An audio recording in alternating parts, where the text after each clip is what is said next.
This is Talking Drupal, a weekly chat about web design and development from a group of people with one thing in common.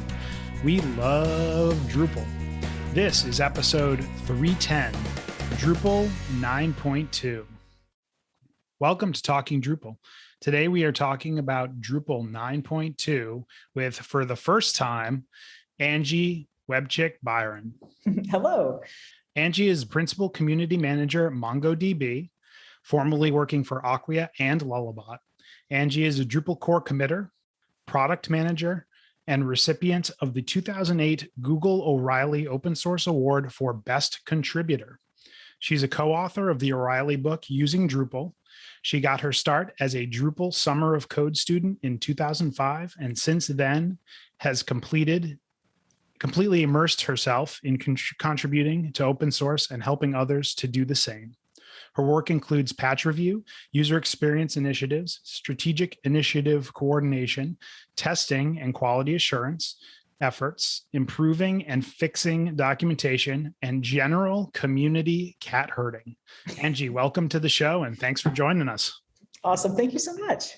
For those listeners, I'm John Picozzi, and today my co-hosts are joining me, Nick Laughlin. Good afternoon. Welcome to the show, Angie. So this week I have a couple of quick updates. One thing is we had Sean and Adam on last week to talk about media. And I had mentioned on the show an issue with focal point in media.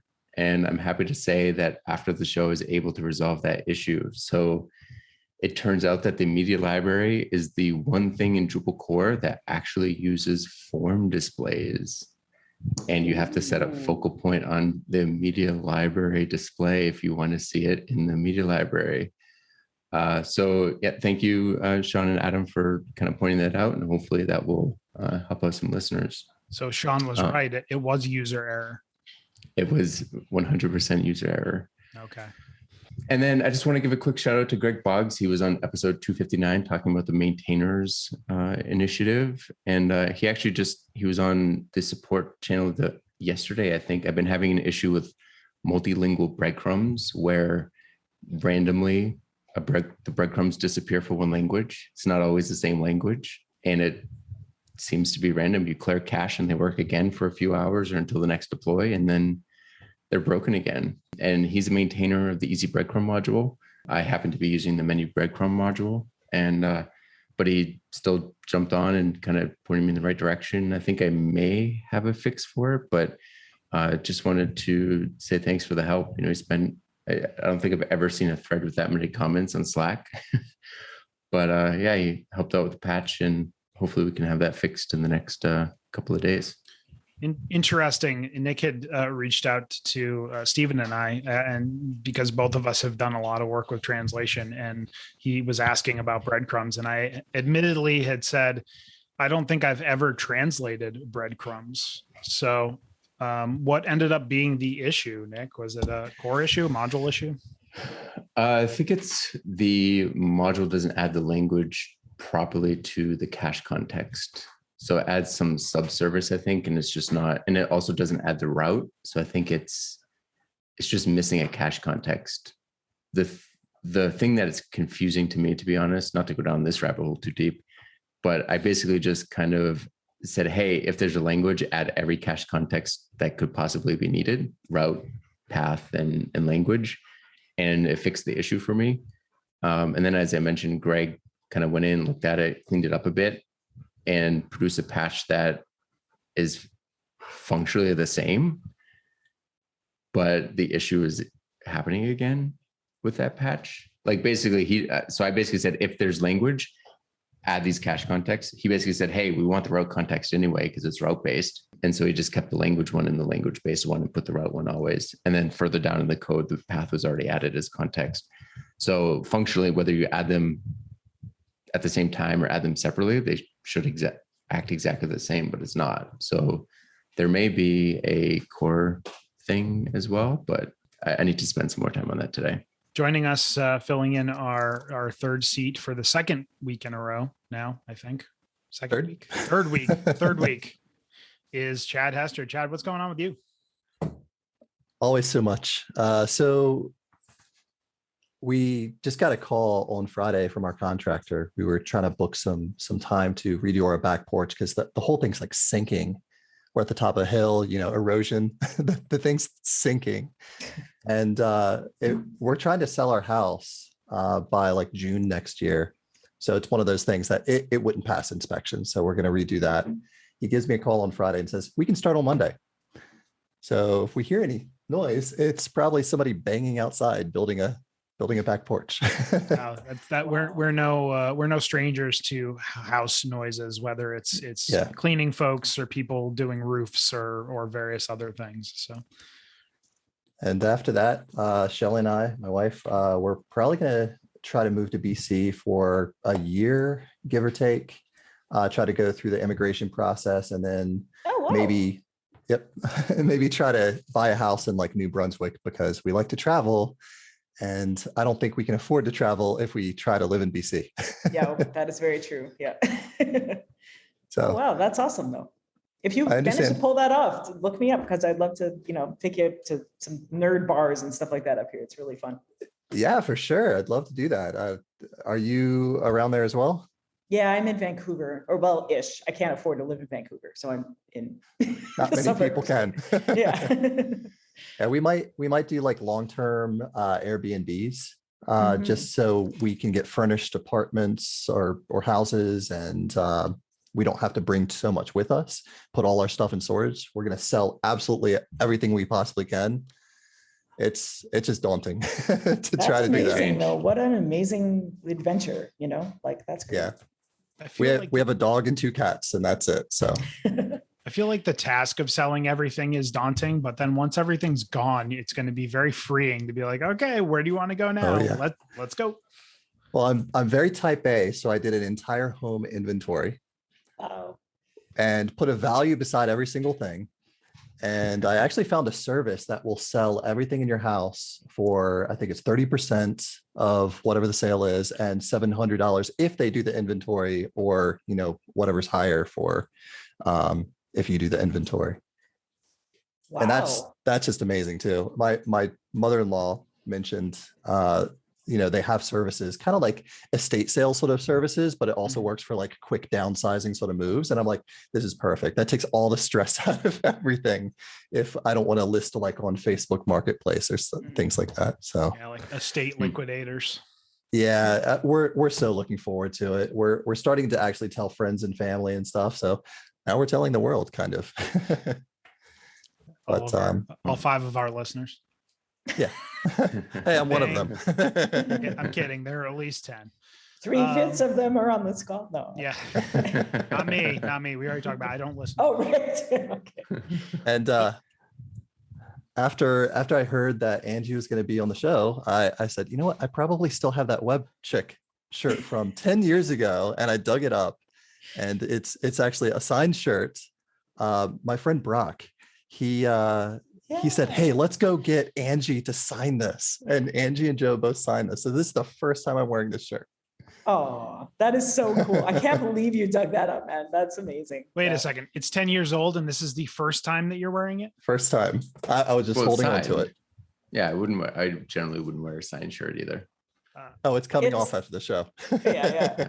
It's for those who are not on the video, it's Webchick, but written in like Metallica font. It's designed by Jared Ponchot over at Lullabot, and Joe Schindler and I did a Webchick tour right after Drupal 7, or no, just before Drupal 7, right after Drupal 7 came out, and we were like going to all these different cities and giving Drupal 7 trainings and stuff like that. So anyway, it was a fun time, and it's an awesome shirt, and I don't wear mine either, because that would be like the douchiest thing to do ever.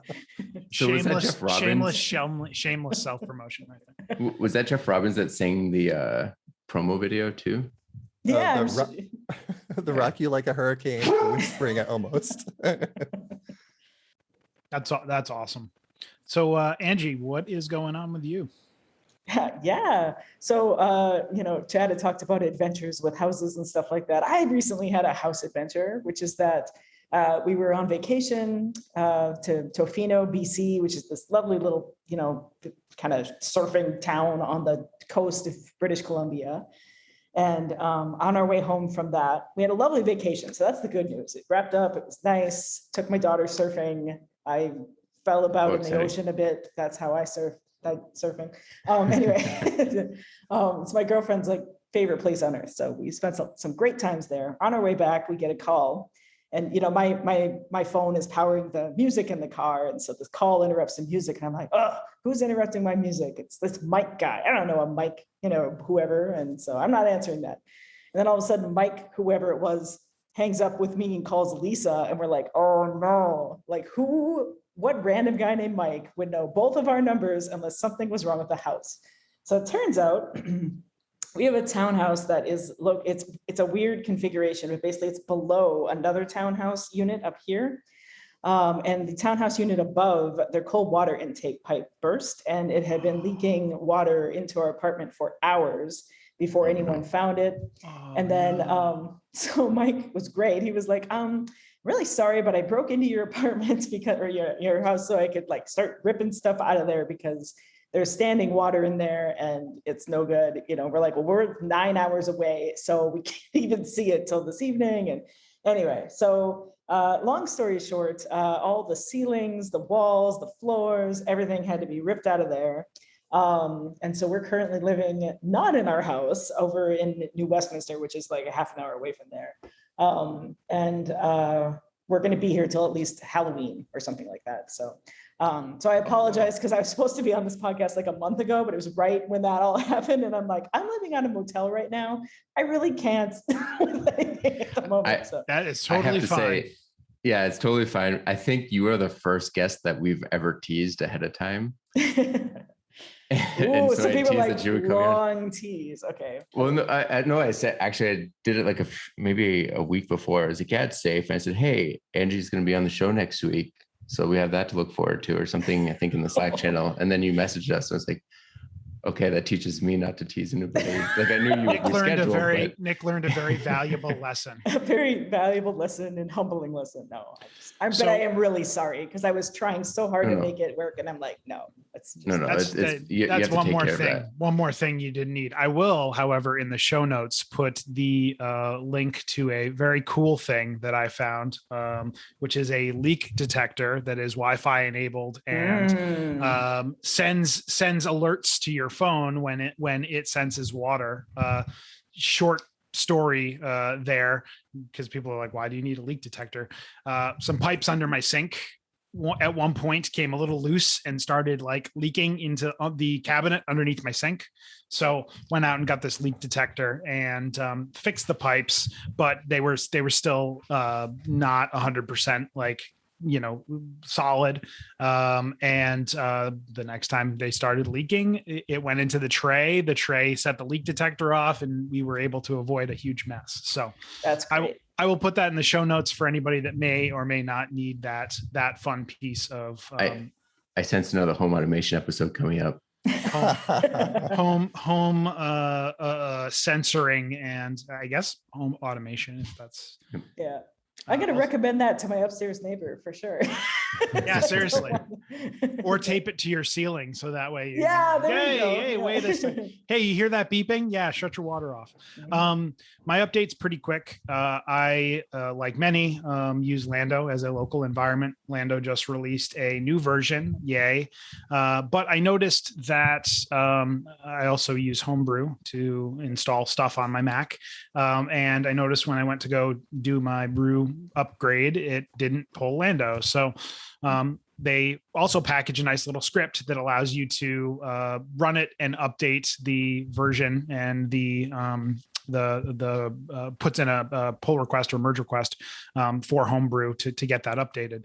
Well, long story short, I found out that Lando released an ARM version and an Intel version, x64, and that the script was not going to work. So I posted a ticket to Homebrew and was like, so I just ran into this problem and I don't really know what I should do to fix it. And like within, I don't know, I'm going to say less than 24 hours, because I think it was probably more like less than 12 hours. Somebody replied and said, hey, there's an example of this code over here. You can include that in your patch and send it and we'll take care of it. Well, I got busy and didn't do that right away. And by the time 3 days later, I think that I looked back at it to go actually do and submit the patch, it was already fixed, already updated, and I updated Lando and moved on my way. So Wow. Kudos to the homebrew folks for jumping in and, getting that fixed and being super responsive. And to be fair, I've commented in their issue queue a few times and they've always been really responsive. So good on them. That's fantastic. Power of community. Yeah. It was super awesome. It's one of the reasons I continue to use it. All right, moving right along. Let's talk about the module of the week. And of course, because Nick already mentioned Focal Point, we're going to talk about Focal Point again for those people that don't know what it does. So Nick, take it away. Yeah, so Focal Point is a neat little utility module that basically allows you to say, hey, this is the focus area of the image. So when Drupal is generating presets, generally you're saying something like, hey, crop it from the top or the left or the right or the bottom. With Focal Point, you can say, hey, crop it at this size, but make sure you keep this portion as the focus point. And so that helps if you have an image with, maybe on a wider screen, the person is on the left-hand side and you have some text on the right, but on, a thumbnail version, you want to just see the person. So it's pretty helpful. Allows you to just get much better crops and, better assets. So it's a really easy module. The only issue I've ever had with it is not knowing that Media Library used a different form display. I will say though, one of the interesting things about this project is the person that maintains the PHP library for it actually works in Silverstripe, which is another Symfony PHP based CMS that I've used in the past. And I just thought it was interesting that the person that maintains that primarily works in Silverstripe and the Drupal community is using the same library. Yeah, I will say Focal Point, super useful. Clients love it because it prevents the odd crop of like, hey, look, it's a mother and child, and like, hey, we just lopped off the mother's, like half the mother's body, and all you see is her arms hugging the child. So really helpful in preventing that. Also working with derivative images and stuff like that. So go check it out. Okay, let's jump into our primary topic. So we are going to talk about Drupal 9.2. I keep wanting to say 2.9 for some reason. So if I do, be sure to call it out and correct me because that's absolutely wrong. But before we do that, if you are in the know in the Drupal community or receive the Drupal newsletter or our frequent Angie's blog, you may know that there are some new things going on with her. So we're going to dive into those first and foremost a little bit and talk about Angie's move to MongoDB. And I think the first question there, Angie, is why the move? Yeah. It's interesting. I was coming up on my 10-year anniversary at Acquia, which is a really long time to be anywhere doing anything.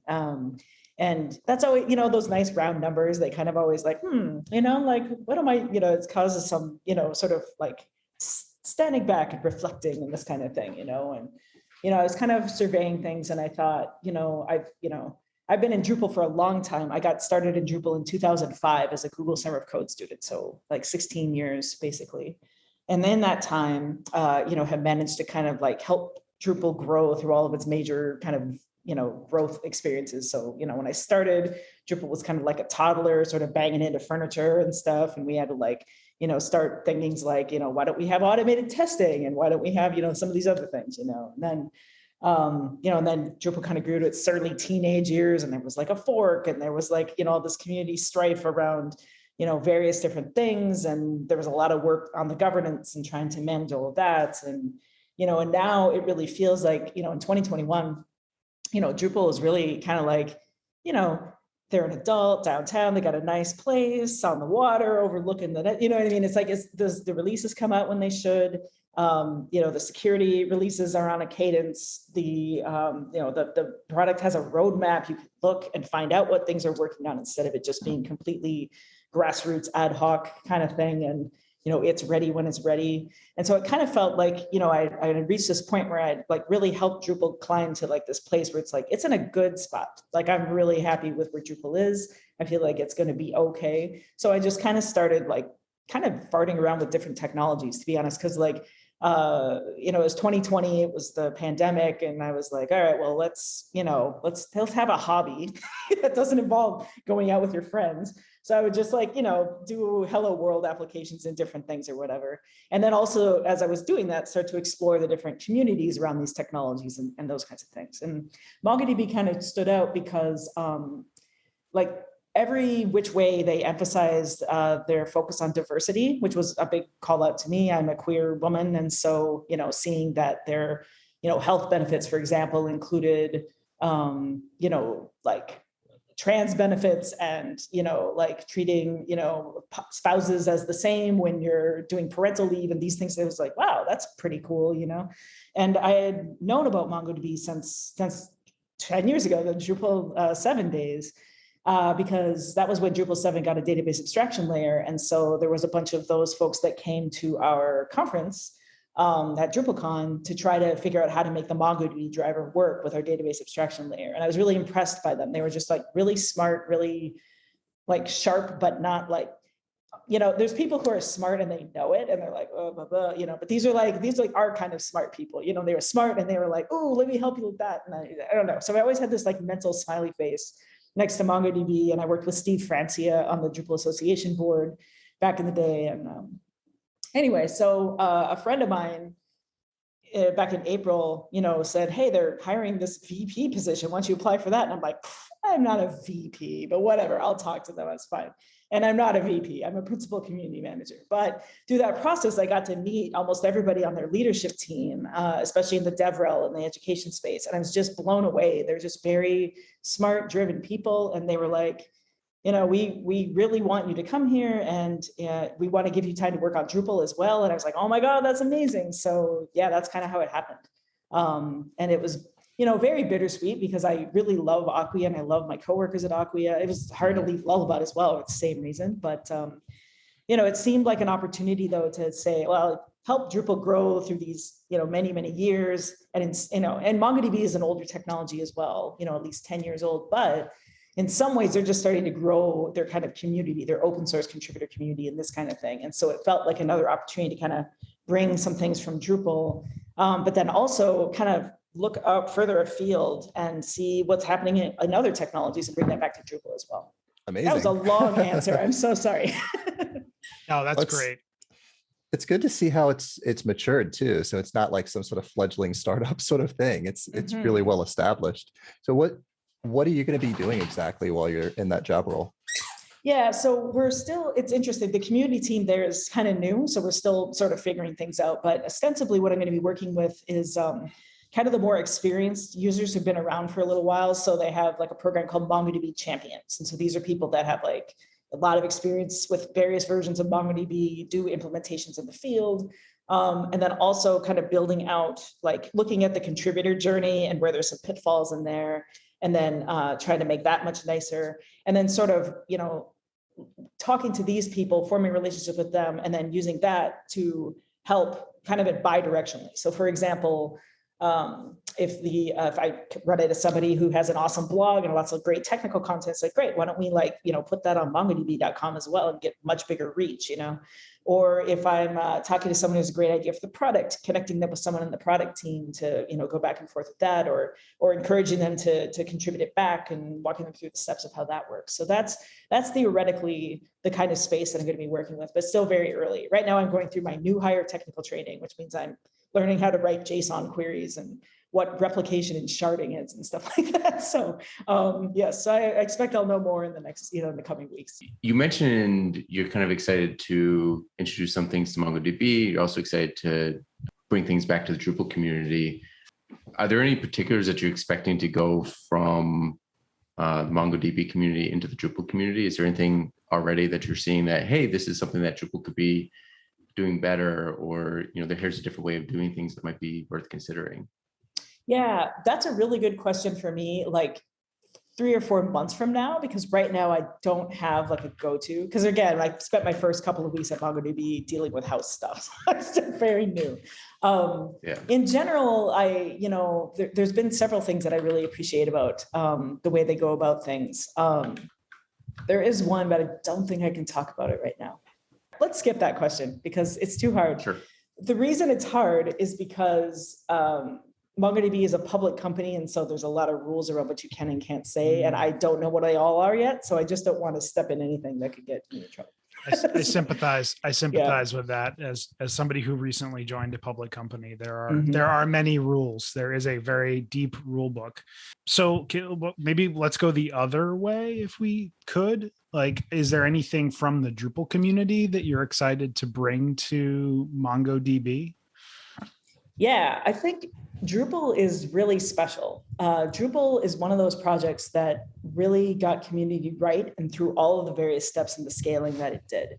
It was very interesting because I used to attend events like, say, the Community Leadership Summit that was attached to OSCON. And it'd be really interesting because most of the projects would be down at kind of this level of their learning where they're like, well, should we have a code of conduct? Or maybe we need a foundation to help, shepherd our project along. And whereas Drupal's kind of up here with like, yeah, okay, we figured all that out, but like, what do you do? This crazy situation where it's like, one of your top contributors is also burning out other contributors, but you understand why, but it's like, it creates an untenable, we're up here having these kinds of problems. And it was very unusual. There was only like 2 or 3 other projects that you could talk to about those kinds of problems because a lot of people were still kind of at that beginning level. And so I think Drupal, just because it's been around so long, it's like 20, 21 years old, something like that. So it's been around forever, has gone through not just, various growing stages of its own community, but also growing stages of the internet. You know what I mean? Like we used CDS back when I started, stuff like that. Oh, yeah. And just seeing how all that has played together. And we've gone through, pretty major changes like CDS to Git and, Drupal 7 to Drupal 8. And we've had to shepherd our community forward at every step of the way. And so I think that has given us a lot of fodder to draw from when we're doing like change management in large, communities, or where the mentorship program in Drupal is just amazing.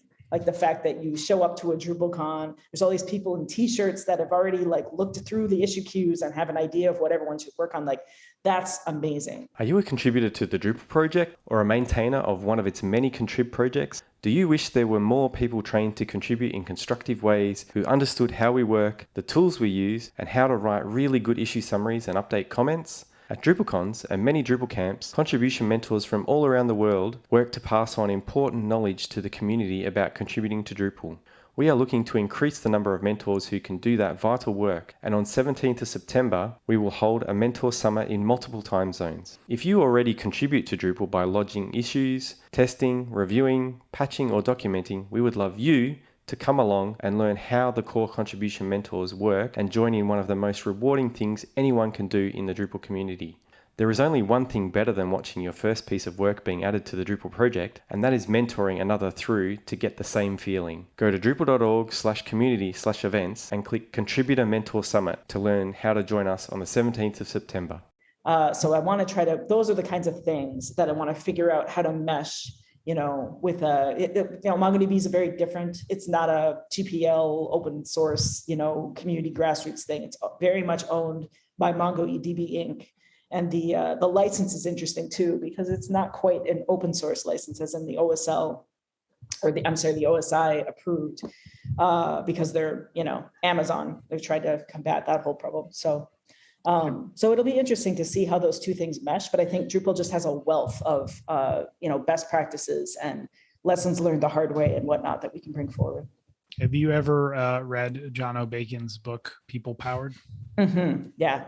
Because it sounds like as you're talking, I'm like that book has great examples as to like how you can solve those problems. I also had a very quick flashback there to Tortoise SVN when you were oh wow right I was like, oh god, I don't want to go back there, but anyway. You know what though, Tortoise SVN, I was all right. Like I got a lot of work done with Tortoise SVN. I have to say my first experience with SVN was a website on Acquia Oh, really? Yes, right. Because they And used to be, yeah. Right. yeah.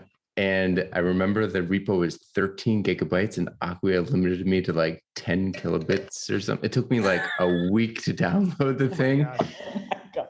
It was, that project was a hot mess. Wow. But that was my first and only experience with SVN. So Well, I'm Angie, sorry. Oh. Quite all right. so is there a MongoDB module for Drupal, and is it something that you've used before? There is a MongoDB module. It's not really a module, it's a database driver. But yeah, if you go to project/MongoDB, and this thing has been around forever. I think CHX was the first person who worked on it. Looks like 2009 it was created, Yep. November. I have not personally used it. Again, in that brief period of time between jobs, I was going to do all kinds of things, including like upgrade my blog to Drupal 9 and like, try to see if I could spin it up on a MongoDB Atlas cluster and stuff. And none of that happened. So sadly, I've not used it myself.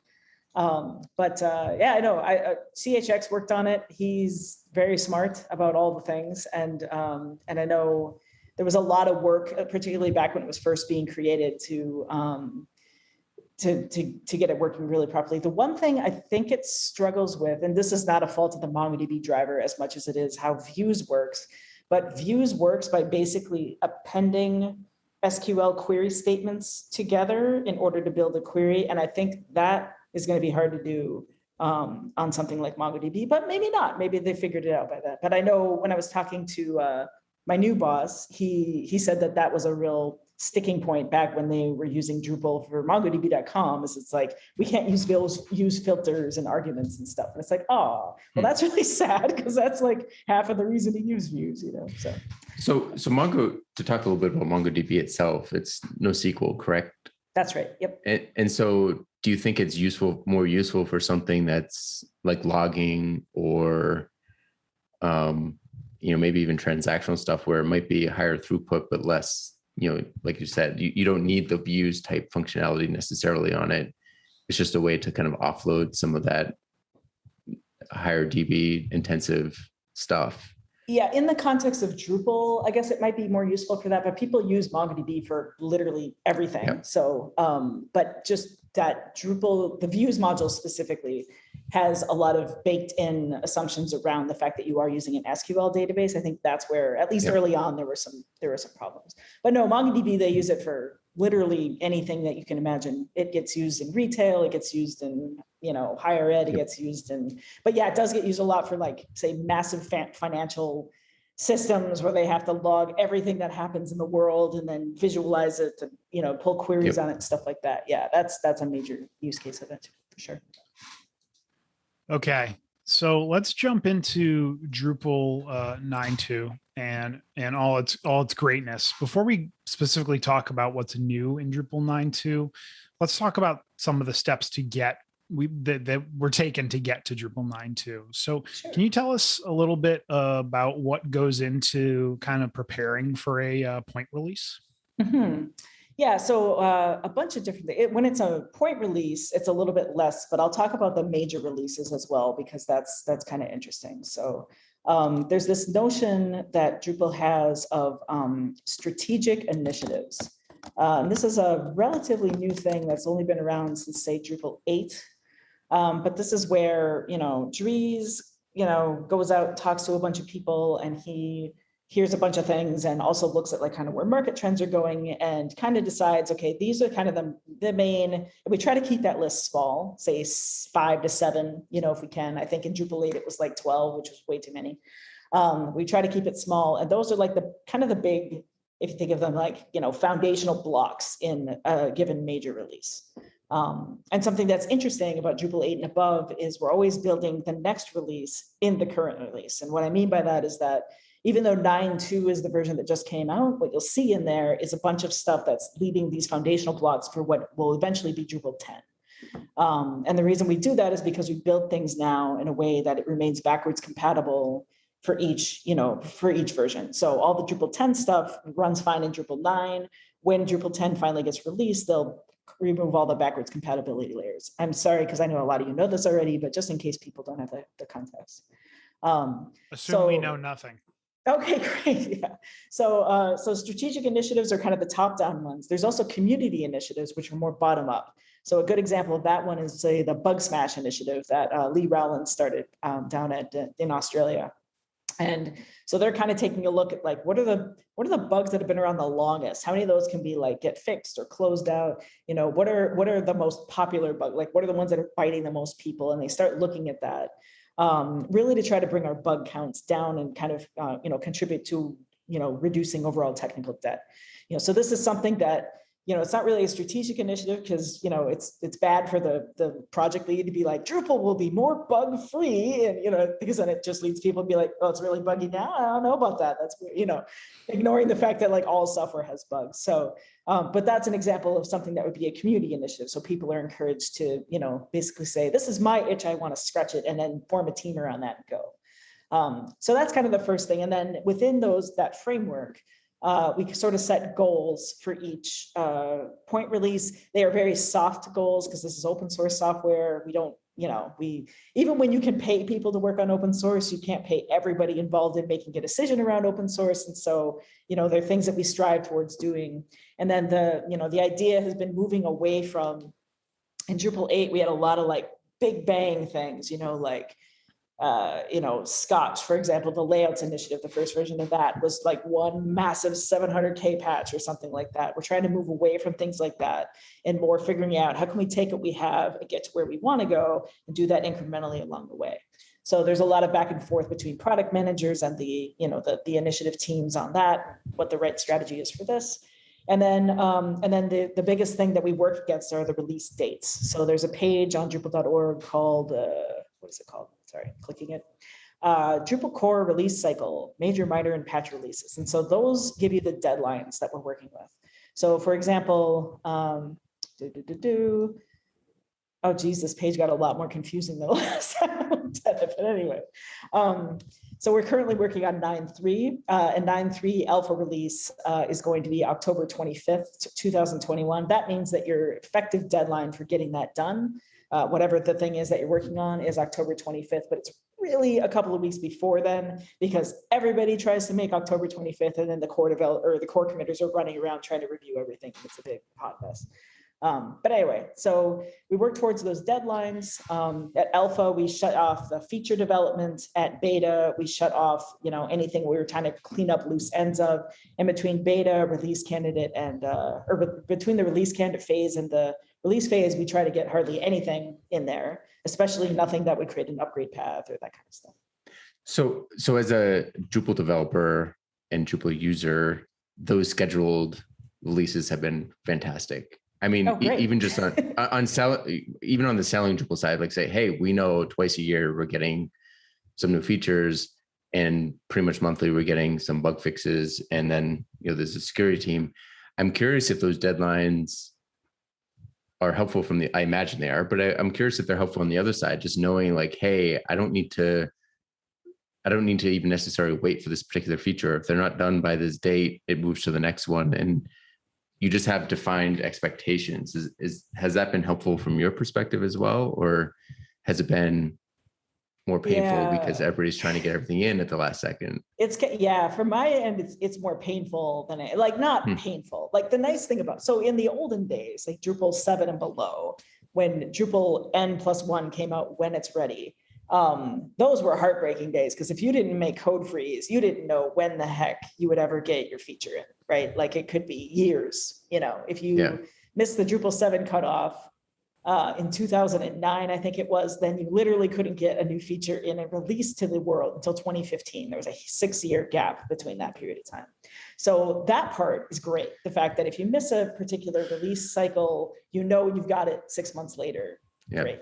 However, I do find that each individual team tends to work towards the deadline that's posted. So in this case, October 25th, but not mindful of the fact that there might be 5 or 6 teams all working towards that deadline. And then what often happens is you kind of get a traffic crunch at the end when everybody is trying to get their stuff reviewed at that last minute. And so that part I don't like because inevitably someone's stuff is not going to get reviewed in time or they'll almost get it, but not quite. And it tends to be kind of heartbreaking for the people that work really hard And especially when it's an Acquia driven team that does it, it's also hard, but at least they're paid for their time. When it's a volunteer team that does it, that just breaks my heart, that just feels like, oh, really, because they're trying so hard and they have like no resources to draw from. And so those ones are particularly hard for me. But yeah, I mean, the fact that they know the finite amount of time that they're waiting for the next time the train leaves the station, that is definitely helpful for sure. Interesting. So Angie, I can't help but notice this seems very similar to other large community projects like Linux distributions, Ubuntu's, twice a year sort of cycles. Yeah. I mean, we've done a lot of like kind of looking around and kind of cherry picking things that are best practices that make sense for our community in the last few years, for sure. And honestly, where we got that by semi-yearly, I forget those things confusing, like twice yearly cadence from is we're inheriting it from Symfony, actually, like, because we're reliant on Symfony. And so they do their twice yearly cycles, and then we have to backdate a little bit off of what they do, because obviously we can't, this is why this is a funny situation we're in, because we're in the situation where Drupal 8 end of life is November of this year, but Drupal 7 end of life is not until November of next year. And people are like, that makes no sense, because numbers, I'm pretty sure I know how to count. I'm pretty sure numbers go like this. But the reason for that is because Symfony is dropping their support for Symfony 3 in November of this year. And so unless you want to take on all of that, we really can't extend that. So that's why so much work was done to make sure that the 8 to 9 to 10, et cetera, upgrade paths are as smooth as possible. It's also a little bit of like divergent timelines too, right? Because, obviously if you're on 8, you can get to 9, you can get to 10 fairly, actually really easily. And if you're still on 7, that's a much bigger undertaking. So you got those divergent paths that, by November of next year, like the 7 path will go away. So we'll all be on the same path, hopefully. So you had mentioned earlier that one of the things that you were involved in was test coverage, and test coverage is obviously critical in a project like this, but I'm curious if there's any other tips for releasing software for such a large number of sites. I mean, I can only imagine the pressure sometimes. Like there's pressure when I'm releasing something for one site that is fairly low traffic, never mind releasing software for, for something that runs millions of sites across the internet. What kinds of lessons have been learned and how to make sure that that's smooth? Because truth be told, a Drupal core update hasn't broken a site in a very, very long time. Whoa. Why are you going to say something like that? You're jinxing it, man. No jinx. What are you doing? So I'm curious, what kind of safeguards and lessons learned have been implemented to kind of make sure that you have such a track record? Sure. Chad, did you have something to say there first? Yeah, that's like saying it's a quiet day in the ER. Yeah. No. Don't do it. I will take all the blame in the next couple of months, I guess. No, that's a great question. So one thing we try to do as we're making changes, we try to be proactive about putting those out as API change records. And so there's a Twitter feed you can follow. There's also a page on Drupal.org that every time we make any kind of breaking change, and we try to minimize that, absolutely. But once in a while, it's like, okay, this is going to break 2 out of 27,000 modules and, that kind of thing. But we'll put it out there. And so I think a lot of people know this. And so they've gotten used to kind of following that, and that helps a lot. Another thing we started doing, so there was a release, I want to say it's 8.3 or 8.4 or something like that, something kind of early-ish in the 8 cycle. That was painful. It didn't break anything. It was just painful to update. Yeah. That was more composure though. Yeah, exactly. So Drupal itself was fine. Like if you look at core, but it broke Composer or Drush or it's one of those, like something external to that. So what we started around that time was the beta program, which I think is still in process, although I don't know. I'm on the product management side versus the release management side. So I'm trying to channel out of XJM when I'm talking here. But anyway, this is and I put a link in there, so hopefully it can be in the show notes. But this is a program where it's like, if you have some Drupal deployments and you want to be involved in sort of finding things that might have come up ahead of time. There's sort of this core group of people that we send the release to. I mean, everybody could get it's open source. It's not a big deal, but kind of really hone in on those people as like, hey, did you manage to try this upgrade path? Did it work for you? What problems were they? And we do that during the beta cycle. So we have that kind of month and a bit to work through any issues that were found. And several times that has caught like some kind of weird edge case with one of the upgrade paths that we've been able to nail out before release. So I think that's something that we've done that's been really positive, because it's not really possible to test, both Drupal core and all of the modules and all of the extra tools that took into it. That's a bit of a thing. But if we find a few representative, site admins that are responsive and eager to test. So I'm assuming that program is still going. And if it is, if you've got sites that you care about and you have the flexibility at work to kind of do a test upgrade ahead of time, we'd love your participation in that program, because that can definitely help get things out the door. So, but great to know that that's been improving, because we had a couple of rocky, we were learning with this, 6 months release cycle along with everybody else. And so it's great to know that. I would say it's been rock solid, very impressive. Like I said, in recent memory, the only two things that come to mind that have been painful is the 8.3 to 8.4. And that didn't break anything. It just meant it took, a few hours of work to figure out how to update. And once you got it, you could apply it. And then the only other one was, there was a security update maybe 2 months ago. I think it was one of the CK editor ones or the pair, where like there was that pre-announcement. So everybody updated at the same time, and Infra just couldn't handle it. But again, it wasn't, it didn't break anything. You just had to wait until enough got through that people could get their requests through, and it was fine. It's been rock solid for years. Awesome. Thanks. We never hear that. We always hear when it breaks. It's really great to hear from people that it's working. That's awesome. So, Angie, what are the shiny new features in 9.2 that we have to look forward to? Yeah, so it's funny because I was very involved in that release, and I'm like, I don't remember any shiny features of 9.2, because kind of the way things are going is on all these various strategic initiatives that I was speaking of earlier. Some of that stuff is actually even happening completely off of Drupal.org entirely, as we're kind of prepping things for later, ingestion into the release. But then I was looking at the release notes, and there actually are a few things in there that are worth calling out. So one of them, which I think one of you pointed out, is there's a header called Federated Learning of Cohorts or something like that. But anyway, it's like this kind of, let's be careful with my words here. Anyway, it's the shady way for companies to track you when you disable tracking, right?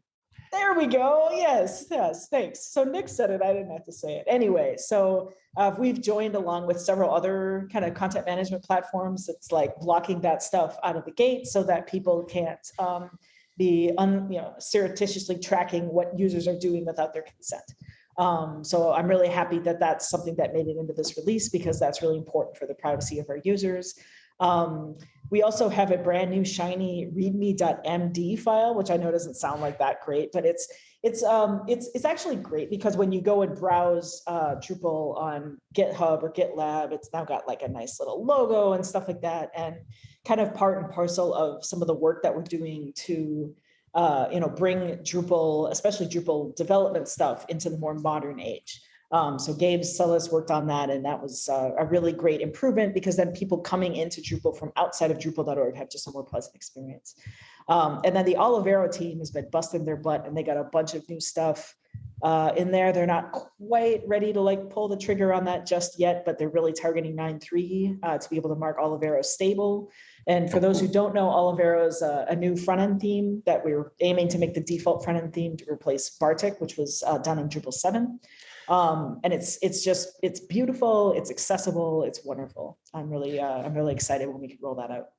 Yeah, I've played with it a little bit. It's super nice. That actually reminds me of a question that I had maybe 6 months ago. Maybe you can shed some light on this.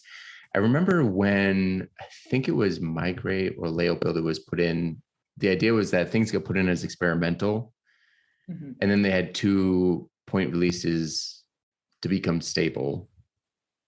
And if they didn't, they were to be removed. And I'm just curious if that policy has changed, because I've noticed that there's a few initiatives that have taken longer. And like I said, I think it's fine to change things, but I don't remember any announcement of that changing. Has that just been kind of a case by case basis type thing, or is it as long as you're improving, you're still in? That's interesting, because I totally remember us making that policy, and then I totally remember us saying, you know what, that's putting people through a whole lot of stress, and like, can we not? And so I don't know that we ever announced that so I think case by case is the way to say it. But I think largely it's more about, so why that policy existed in the first place is we were very worried about people, developing something to the point where it got into core as beta, and then like, whoop, it's in core, I don't even care about it anymore, and then walking away, right? So that's why that policy was introduced. And I think what we've seen is that doesn't tend to be the case that happens. Like, right, what people do is if they worked hard enough to get something into core in the first place, then they want to see it through to completion if they can. You know what I mean? So There's maybe one feature I can think of that falls under that mantle right now. But I think it leaves the users in kind of the lurch, because they're like, well, this says it's going into core, but is it going into core? I don't know, kind of thing like that. We do, of course, warn people not to enable beta features on production, but of course, people don't always listen to that, and that kind of thing. So some of us like to live dangerously. Yeah, I get it. Yeah. So I would say that in general, the policy's probably shifted, and whether this is communicated or not, this has been my experience, that as long as, steady progress is being made, that you're okay. You know what I mean? Yeah. But what we don't want to see happen is, people throw something at core and then walk away and then leave it to other people to clean up their mess. Sounds like a Drupal quality of life policy update there. Like, hey, listen, we're putting too much stress on you, so we're gonna dial it back a little bit. We try to be very mindful of that. And particularly when I was working at Acquia, I was very cognizant of the fact that I was one of very small number of people paid full time to contribute to Drupal. And most people do not have that luxury. And so, try to be extremely sensitive to, what life is like for people not in that position, and what kinds of things you can do, while at the same time, you have to, make the stable, the release is stable, not breaking things. You have to, to keep up with the things that really matter, but there's humans involved. You got to care for them as well. So. Yeah, absolutely. So I'm interested, how does 9.2 help kind of pave the path to Drupal 10? Yeah, so this is why it's funny, because it's like 9.2, if you go down the list, it's like, oh yeah, that was some good stuff, but nothing like earth-shattering, like, oh, a new theme or something like that. And I think that's because, the meta arc that we're on here is we're trying to get to Drupal 10. And so if you look at the Drupal 10 strategic initiatives, hold on, I have that tab somewhere.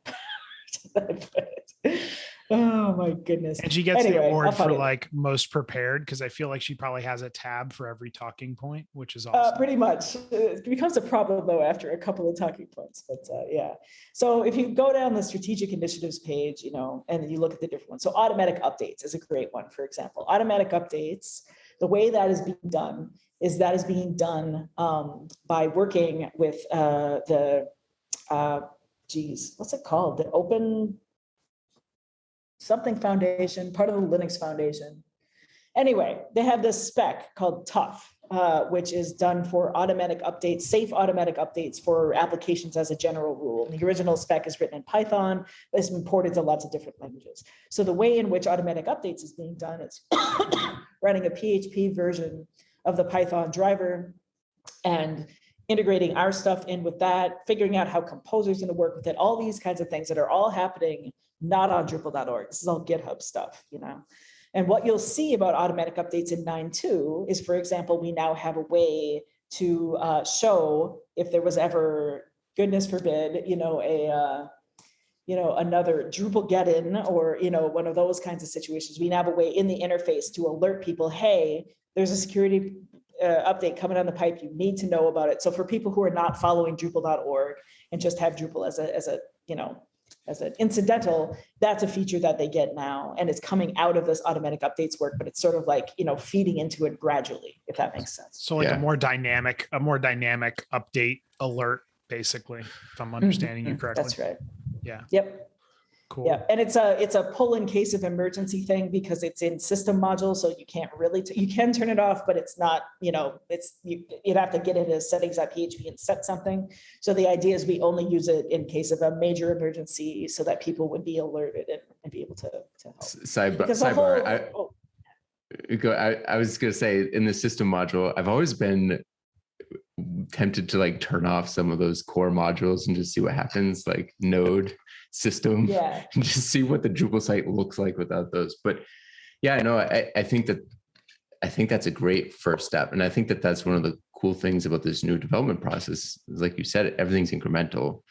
I mean, you mentioned Drupalgeddon, and Drupalgeddon was the reason why I found the security newsletter and first signed up for that. Because I remember like thinking like, how is there no way to be notified of something this critical? And I found out there was a way. And I just wasn't how listening. Sad that you had to find out after something like that. Yeah, and I remember you had to jump through several hoops to get there. Like you have to go on your profile and then a different tab and then put in an email and check a box. And it's not like, I think that's improved since then. It was 2014 or something like that. But yeah, having the ability to notify people of something like that critical is certainly helpful. So you used the example of automatic updates, which is interesting. You want to dig into that a little bit.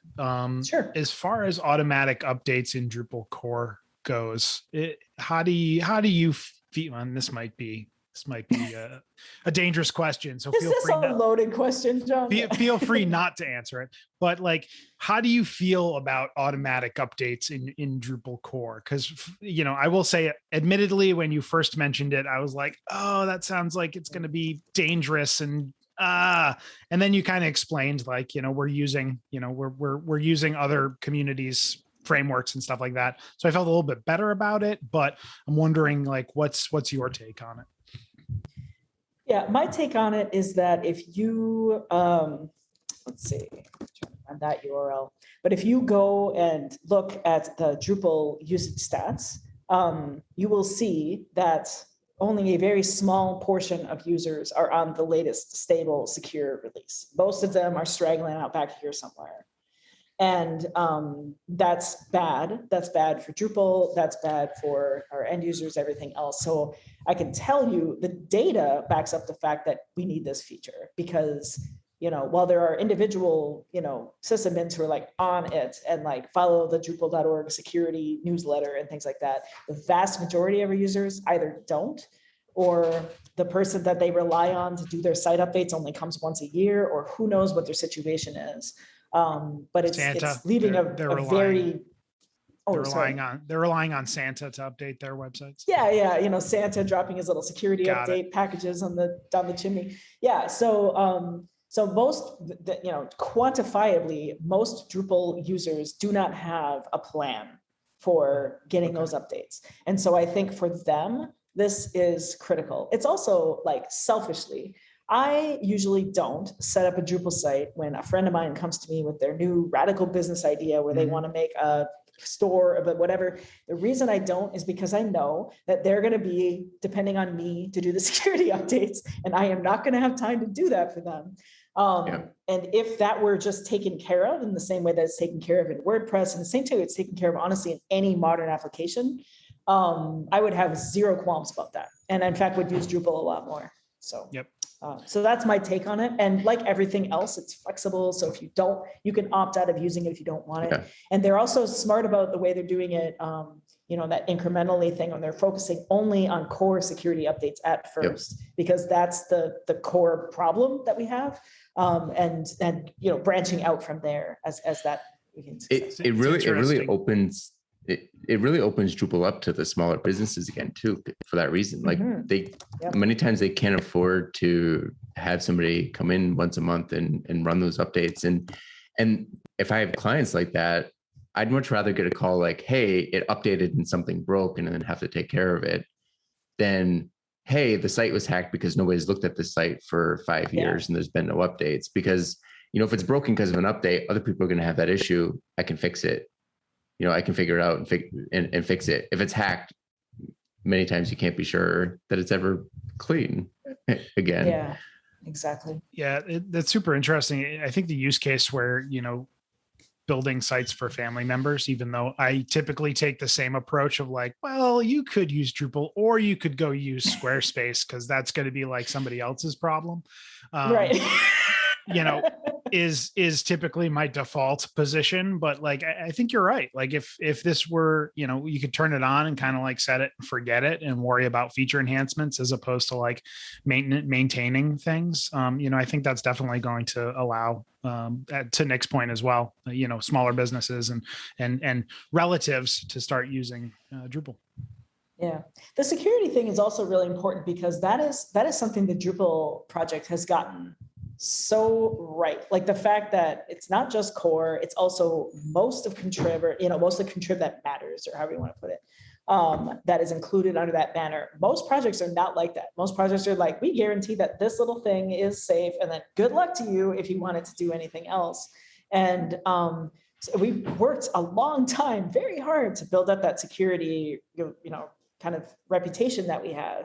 And so I think it'd just be, just profoundly sad if something else happened that affects older versions of Drupal 8 or whatever. And then, Drupal gets this tarnished reputation just because, we modern versions don't have this problem. But, if you look quantifiably, not all of our users are on, modern versions. And I don't even think it's the majority, to be honest. So with Drupal, there's a lot of dependencies on a lot of third-party libraries. We use Composer for a lot of things to quickly assemble things. Before Composer was involved, that was a chore. So speaking of a lot of things that have been really improved in the community, but kind of flipping that around, does Drupal have an influence on Composer and how that's evolved? I know that individual Drupal folks have contributed patches upstream to Composer. And I know that we have tested a lot of say the one that was moving from Composer 1 to Composer 2, and the memory profile went from to here.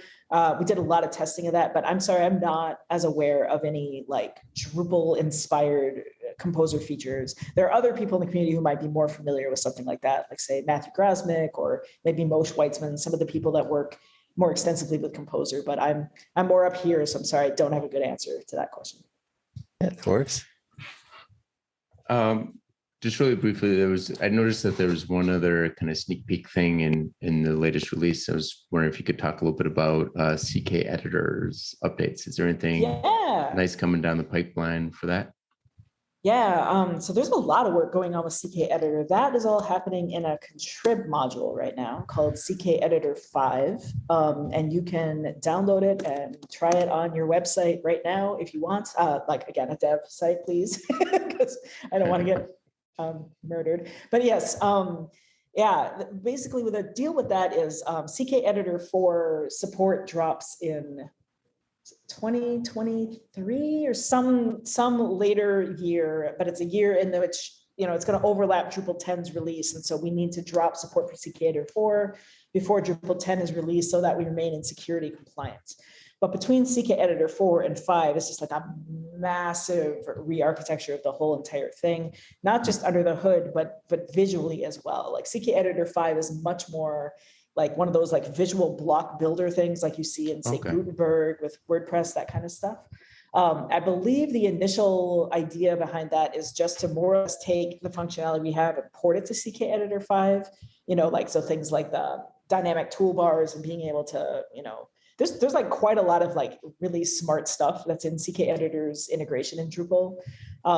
In that, there's this editor module in between so that you're not locked into CK Editor. You could use TinyMCE or you could use whatever you want, but there's some really nice functionality. So for example, you can drag and drop the bold and italic and whatever tags, and it will automatically update the filters so that they respect that and this kind of thing. So they're doing a lot of work to port those kinds of integrations. And then the biggest sticking point has been CK Editor 5 dropped support for kind of the anything goes HTML field kind of concept, which so many people use because they're copy and paste out a word, done, kind of thing like that. And so we've been working with them upstream to resolve that, because that is a major blocker for people adopting CK Editor 5, and they know this. They just have kind of, been trying to do other things.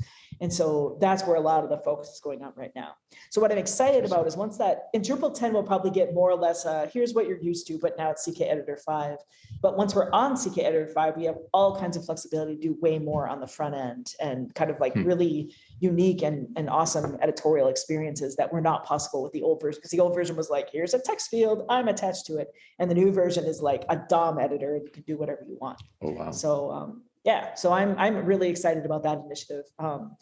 And so if you want to try that one out, it's project/CK Editor 5. They have a channel, CK Editor, in Drupal Slack. And I know that team in particular would love folks to be testing things like automatic updates. I think it's a little too early for wide scale testing, but CK Editor 5 is definitely there now.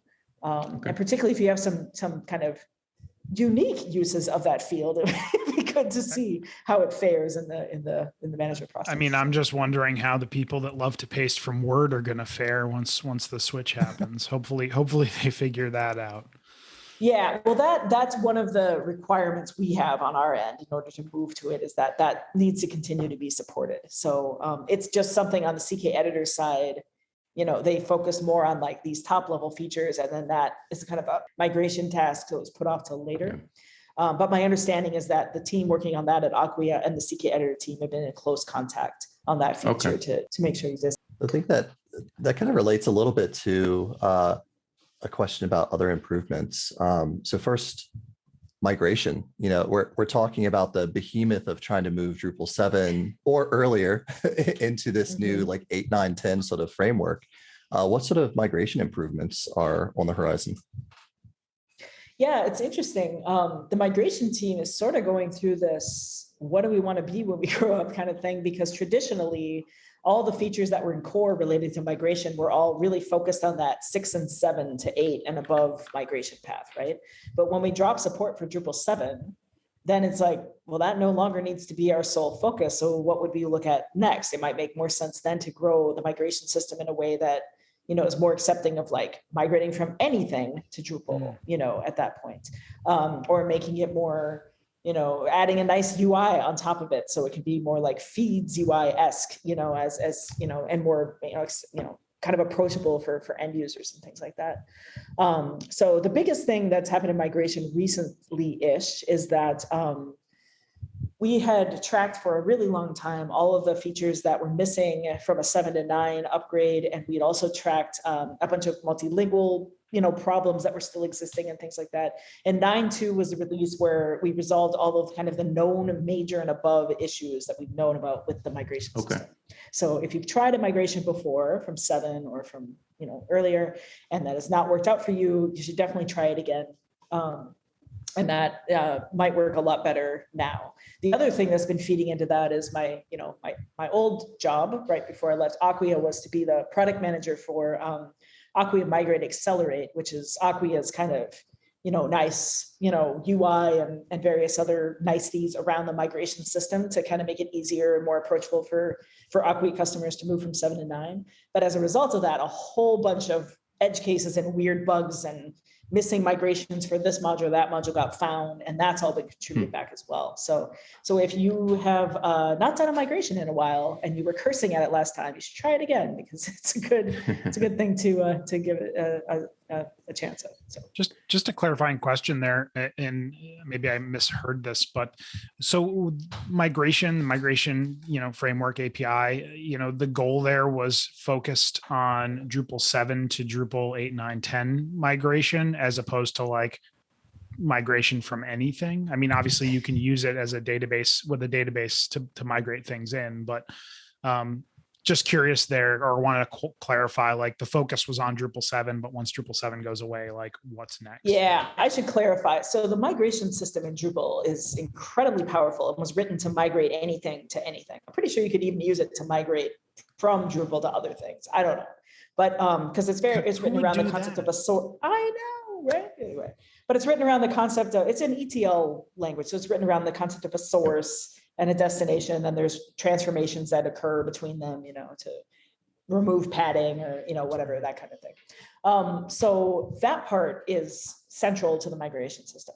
What I was speaking about is when the migration team makes a decision of like what is going to be a core patch versus what is going to go into Migrate Plus or Drupal Migrate or one of those other like kind of external modules to the migration system that plug into the core migration system. That was the previous rule stick that they were using. Is if it helps a 7 to 9 migration, it should go into core. If it's more like a external tool or it's something like that, then it should be in contrib. And that was kind of the previous yardstick. And so when Drupal 7 is no longer supported, next year, then it remains to be seen. It's like, well, in Drupal 10 and above, then how do we want the migration system to evolve? Because we won't need it for that use case anymore specifically. Right. It'll still be there, right? Like people could still use it for that, but core won't need to be hauling around these Drupal 6 upgrade paths anymore. That doesn't won't be driving the decision making, basically. Exactly. Got it. So before we close out the show, and this has been great discussion, by the way, so we really appreciate you being on.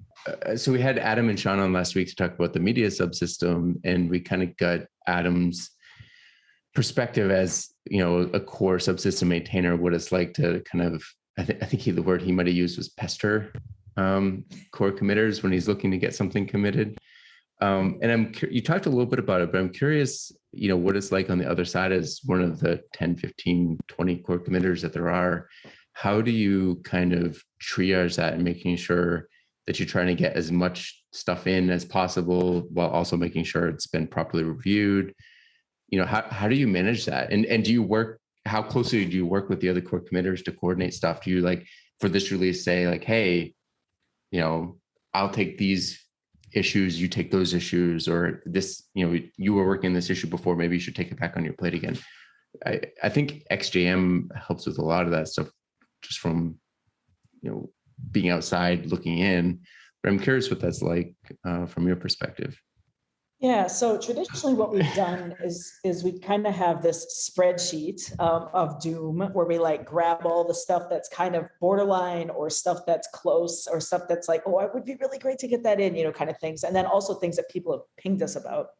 And then we actually have a core team facilitator, I believe is her title, named Pamela Barone, or Pamela is her Drupal.org username. And we're also looking for another one of those. So what I'm about to describe sounds interesting to you. Go see Dries' blog.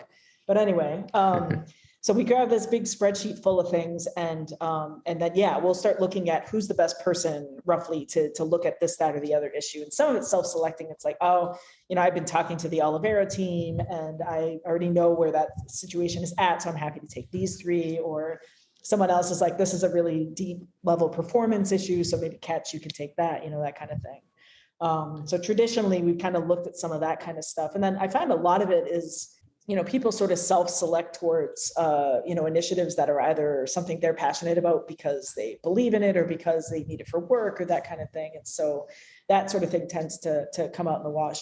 The part that gets a little tricky is when it's not a strategic initiative and it's just an issue that someone is really passionate about. That one's a little bit harder.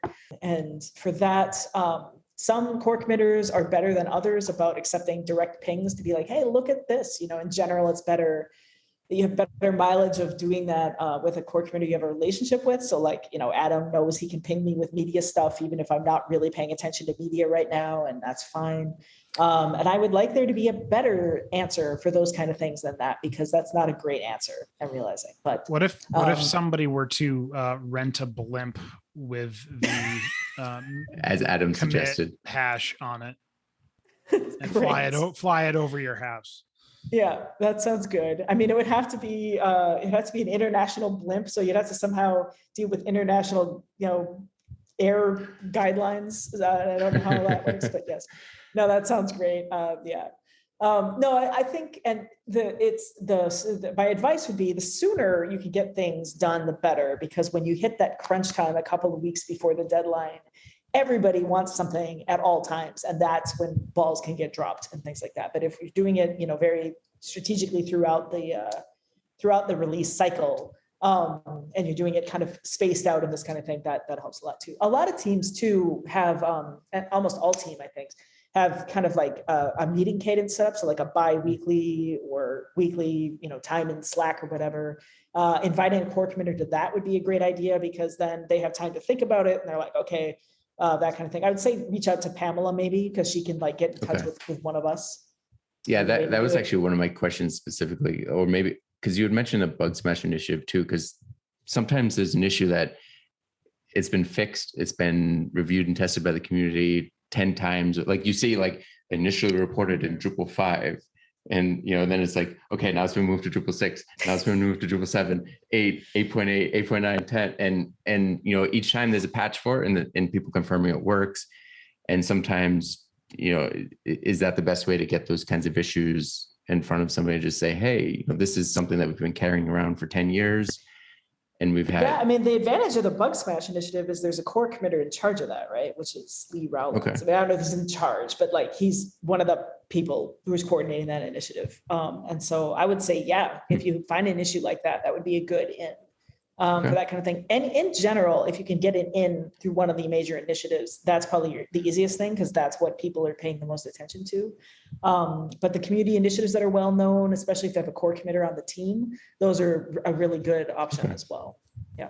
And then several of us are in like pound contribute all the time. But that tends to be very noisy, so I don't always catch things that happen in there. So so I would say, in general, talk and contribute, because then people will be able to talk amongst themselves and, raise it to RTBC if appropriate, and that kind of stuff. Very cool. Have questions or feedback? Reach out to us on Twitter at Talking Drupal, or in Talking Drupal channel on Drupal Slack. Our email is show@talkingdrupal.com. You can get show updates by signing up for our newsletter at talkingdrupal.com/newsletter. You can also promote your Drupal camp on Talking Drupal. You can learn more about that on talkingdrupal.com/camp promo. Thank you, patrons, for supporting Talking Drupal. Your support is greatly appreciated. You can learn more about becoming a patron at talkingdrupal.com and choosing the Become a Patron button in the sidebar. Angie, thank you so much for joining us. Thank you for having me. This was wonderful. Hopefully this is the first of many, many appearances. Would love to have you back on to talk more about what's going on at Mongo as you settle into your role there. If people would want to reach out to you, how would they, or what's the best way for them to go about doing that? I'd say Twitter. I'm Webchick on Twitter and most places on the internet, but Twitter is probably the best way to get a hold of me. I use the web app because I'm very old school. So sometimes it might need a couple of DMs, because if I accidentally click on it and don't read it, it doesn't remind me. So yes, but I would say that's probably the best way. I'm also in Drupal Slack pretty much 24/7. So feel free to reach out to me on there as well. Awesome. Chad, how can people get a hold of you? Yeah, so I am Chad Hester on Drupal.org, and I'm Chad K. Hester on Twitter. You can get in touch with me either place. I probably look at both of them about as much, which is not often. And of course, if you're trying to make a website for non-for-profit, higher ed, or for commercial, get in touch with ImageX. That's who I've been working with mostly, and I'd be happy to be there. Cool. Nick, how about you? You can reach me pretty much everywhere at NixVan, NICXVAN. And I'm John Picozzi. You can find me on all the major social networks and Drupal.org at John Picozzi, and you can find out more about EPAM at epam.com. And if you've enjoyed listening, we've enjoyed talking. See you guys next week. Yeah, have a good one.